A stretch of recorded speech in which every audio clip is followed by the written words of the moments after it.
There is a building on earth that millions of people turn toward every single day. A building that has been visited by prophets, kings, scholars, travelers, and ordinary believers for centuries. A building that Muslims face in prayer, wherever they are in the world.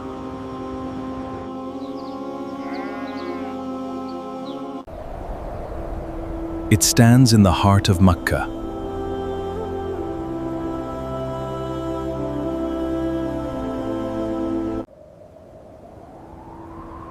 But here is the question.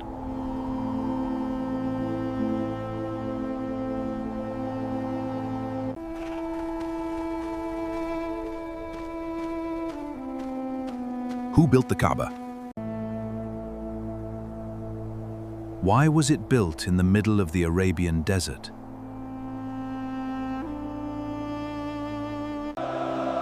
Why do Muslims walk around it 7 times?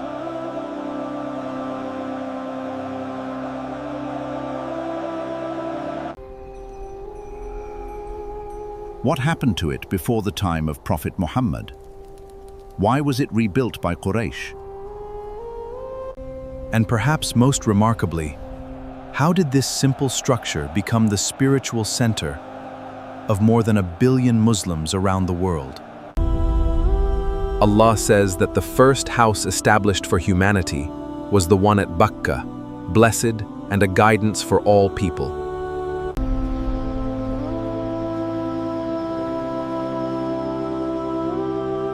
It is the Kaaba.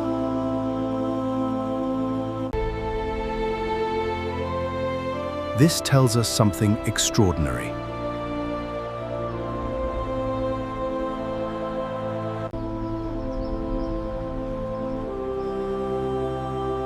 The Kaaba was not created merely as a monument.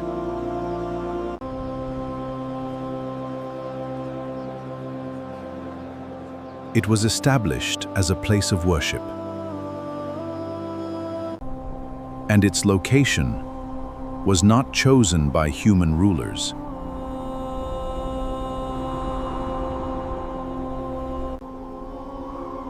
Ibrahim and Ismail.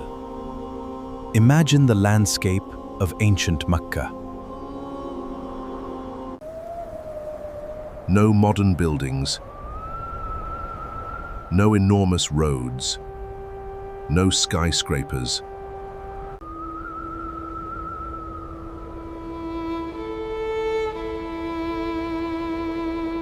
Only mountains.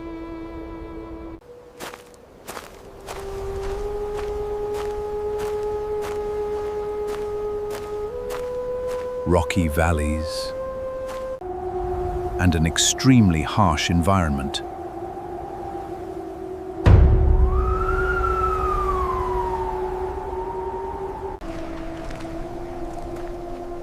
It was here that Prophet Ibrahim alayhi salam and Prophet Ismail alayhi salam connected with the rebuilding of the house. The Quran says, "And when Ibrahim raised the foundations of the house, and Ismail." This verse is incredibly important. It tells us that Ibrahim and Ismail were raising the foundations of the house. And while they were building, they were not boasting about their achievement. They were making dua. Their prayer was, "Our Lord, accept this from us." Indeed, you are the all-hearing, the all-knowing. Think about that. 2 prophets building a house dedicated to the worship of Allah, and their greatest concern was not the beauty of the building. It was whether Allah would accept their deed. That lesson remains powerful even today. Why was the Kaaba built? The Kaaba was not meant to be worshipped. The building itself is not a god. Muslims worship Allah alone. The Kaaba represents a common direction of worship. It is the Qiblah toward which Muslims turn during prayer. And during Hajj and Umrah, Muslims perform Tawaf, walking around the Kaaba as an act of worship commanded by Allah. The Quran describes the house as a place for people to return to and as a sanctuary. It also mentions the standing place of Ibrahim and makes pilgrimage to the house an obligation for those who are able to undertake it. And this is one of the most beautiful aspects of the Kaaba.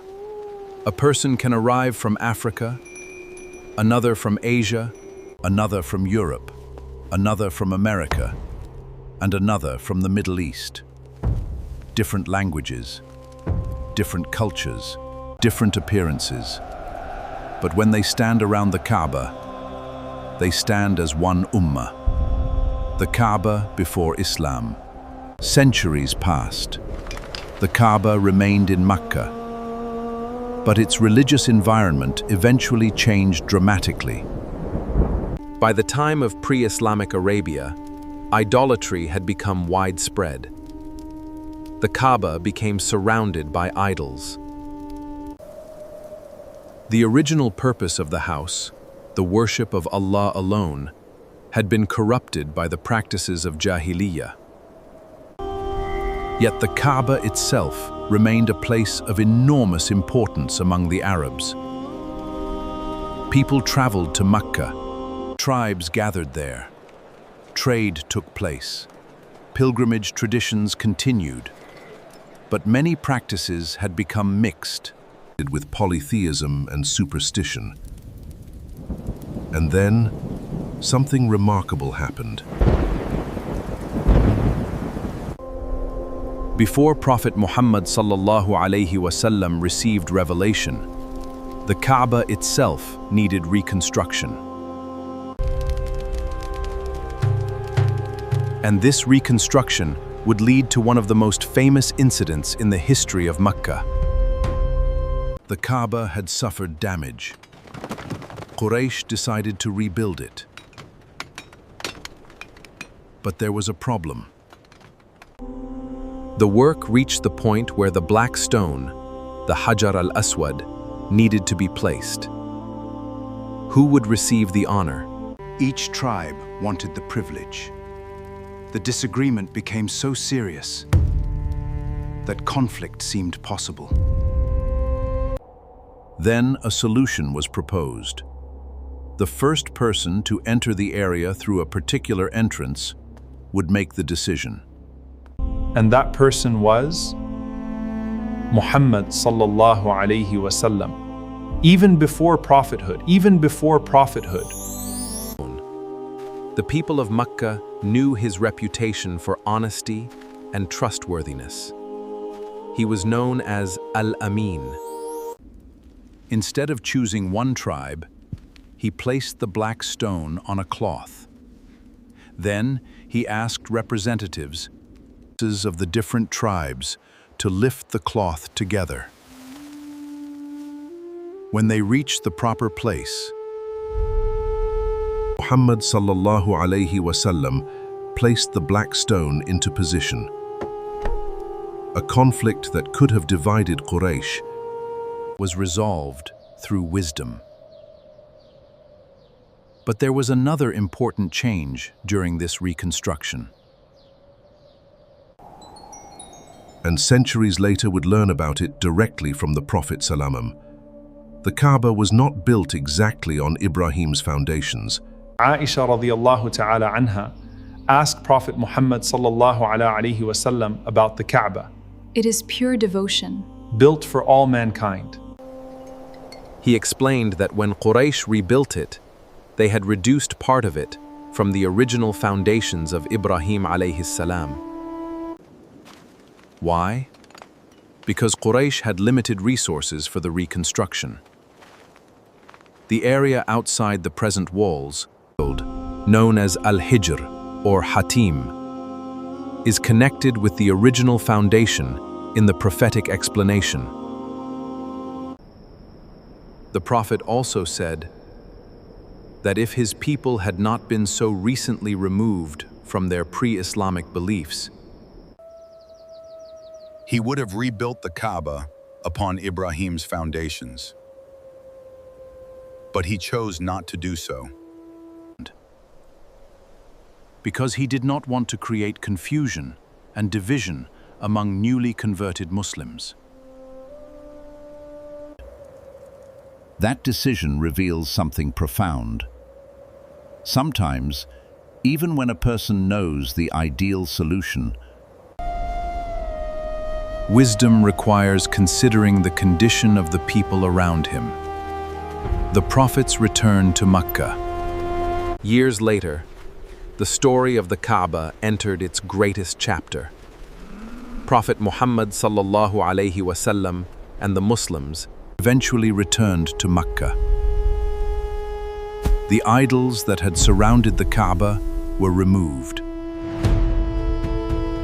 The house was restored to its purpose, the worship of Allah alone. This was not simply the conquest of a city. It was the purification of the spiritual center of Arabia. The Kaaba was no longer to be a place where countless idols were worshipped. It was once again connected to Tawhid. The message of Prophet Ibrahim alayhi salam, the worship of one Allah, was being restored. And from this point forward, Makkah would become the center of the Islamic world. But the Kaaba's physical story was still far from over.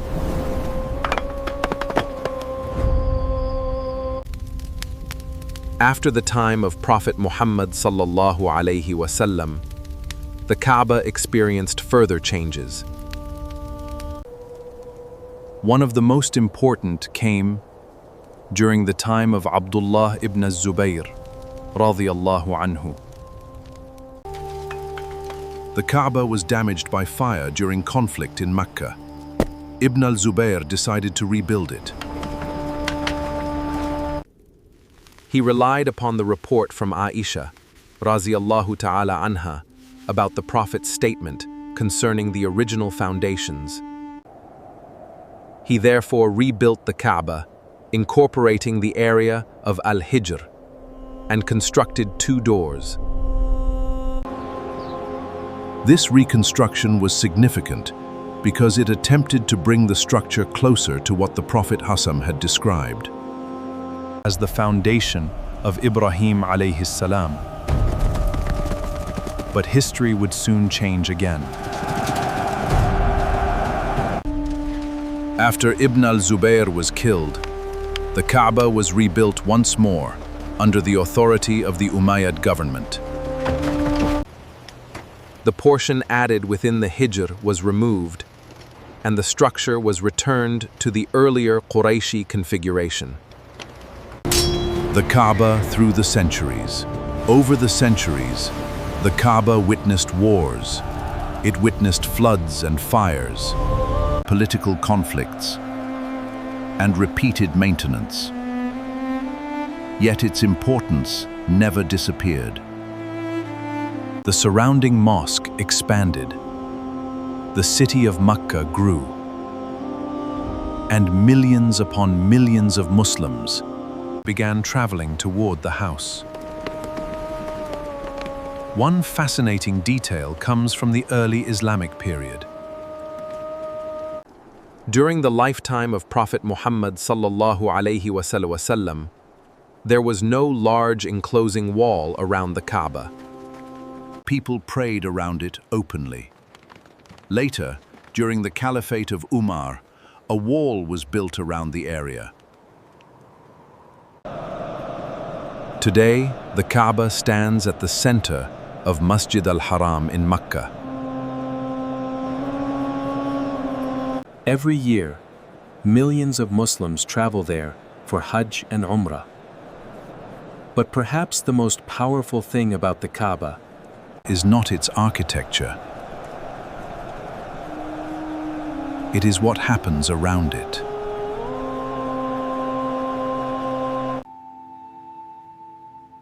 A wealthy person and a poor person stand side by side.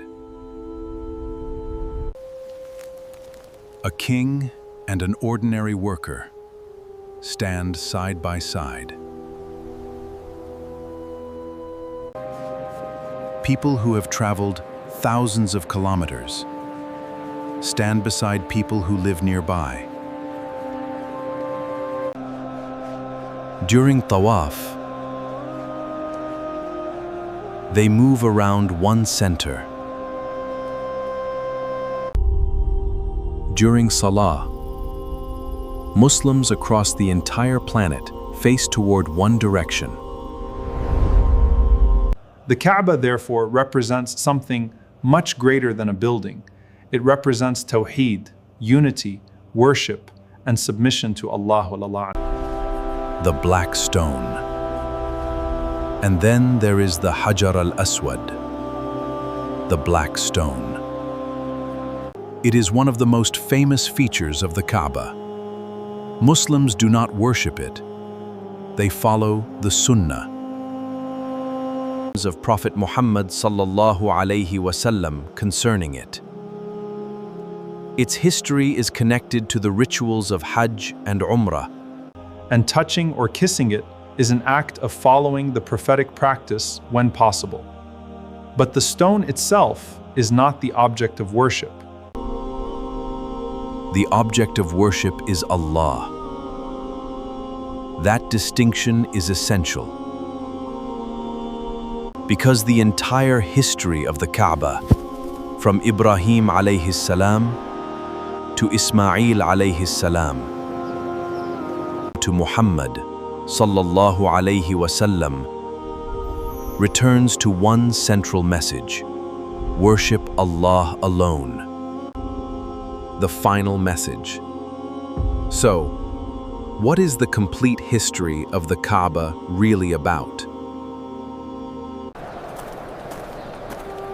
It is not simply the history of a building. It is the story of a message. A message that began with the call of the prophets. The call to worship one Creator. The Quran describes the Kaaba at Bakkah as blessed and as a guidance for humanity.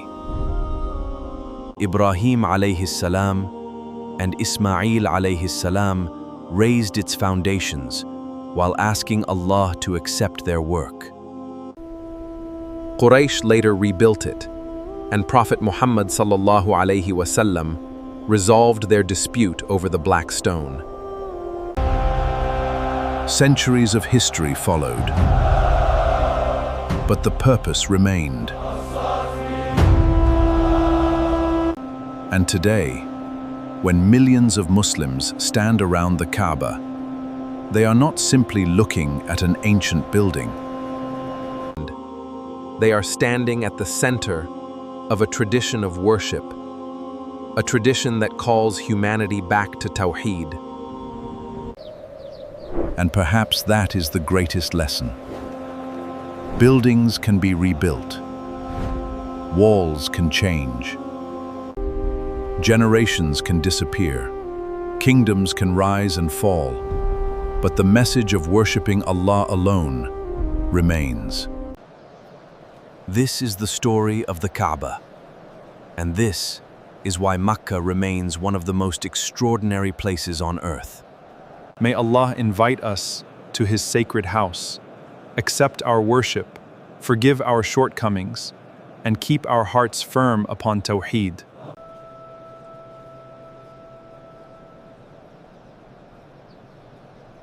Assalamu alaikum wa rahmatullahi wa barakatuh.